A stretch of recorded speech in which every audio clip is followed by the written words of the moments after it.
communion of prayer. Good evening and a very, very warm welcome to this historic, momentous occasion, the launch of the book of our former principal, Dr. Subhadra Anand, Tryst with the Koki. Can we have a huge round of applause?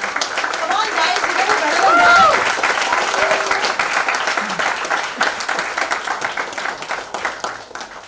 I feel so proud and honored and privileged to be bestowed with this honor.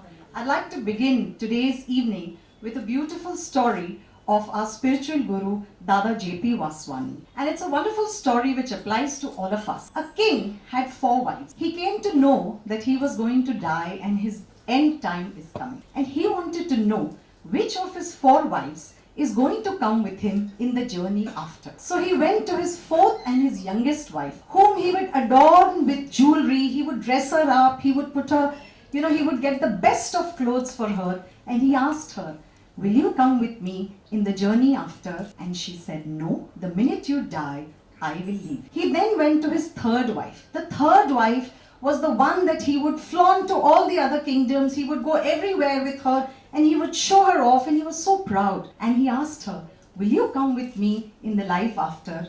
And she said, "No, the minute you die, I will marry someone." He then went to his 2nd wife, the wife who he could always be with him in all his joys and sorrows. She was there with him through thick and thin, in pleasure and pain. And he asked her, "Will you come with me in the life after?" And she said, "No, I will do all the ceremonies of the 13 days, but after that I will continue to live my own life." From behind, a feeble voice called.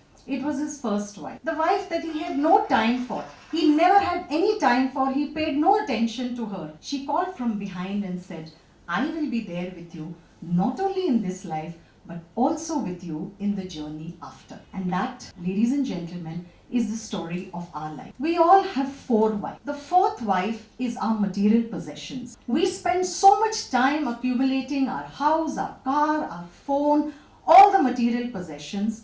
But the fact of the matter is, the minute we die, they are not with us. We spend a lot of time decorating our body. We exercise, we gym, we spend so much time doing so much makeup. But the fact is, the minute we die, the body leaves us. All our material possessions go to someone else. The 2nd wife is our friends and our family, who are with us in all our pleasure and all our pain. But the minute we die, for 13 days they are there for the ceremonies, but then they continue to lead their own life. And the 1st wife, for which none of us have time, we don't give any time and we don't pay any attention, is our soul. What we are born with and will remain with us, not only in this life, but in the journey after. And Dada J.P. Vaswani says, each of us need to give equal time to all our 4 wives. It's very, very important to take care of your body. You must exercise, you must diet, you must lead a very healthy life because your body gives you so much. You must spend time enjoying your material possessions. We work so hard for it. So you must enjoy your house, your car, your phone, your TV, everything. You must spend time with your family and friends because they are with us through thick and thin. But let us all not forget the soul. It's very, very important to take out some time in a day.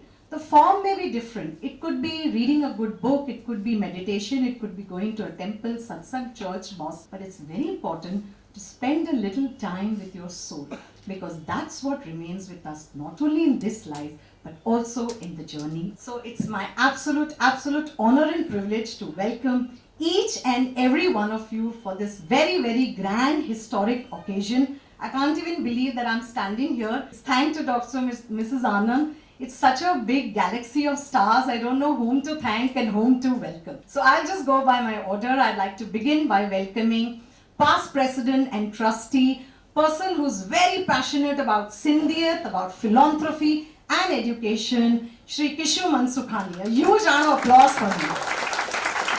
Come on guys, you can do better than that.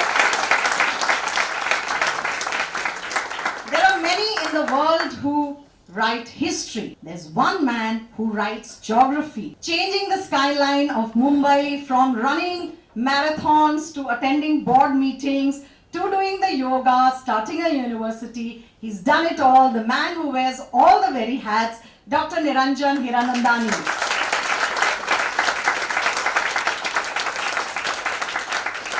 A very warm welcome to our big chief guest for today, Shri Sunil Shetty. I don't even know what to say.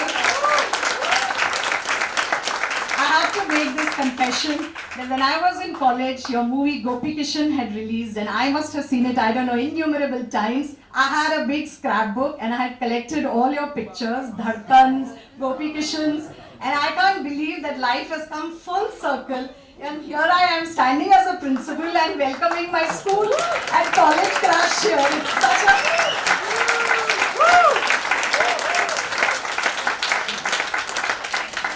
So honored, sir, to have you here. A very warm welcome to our guest of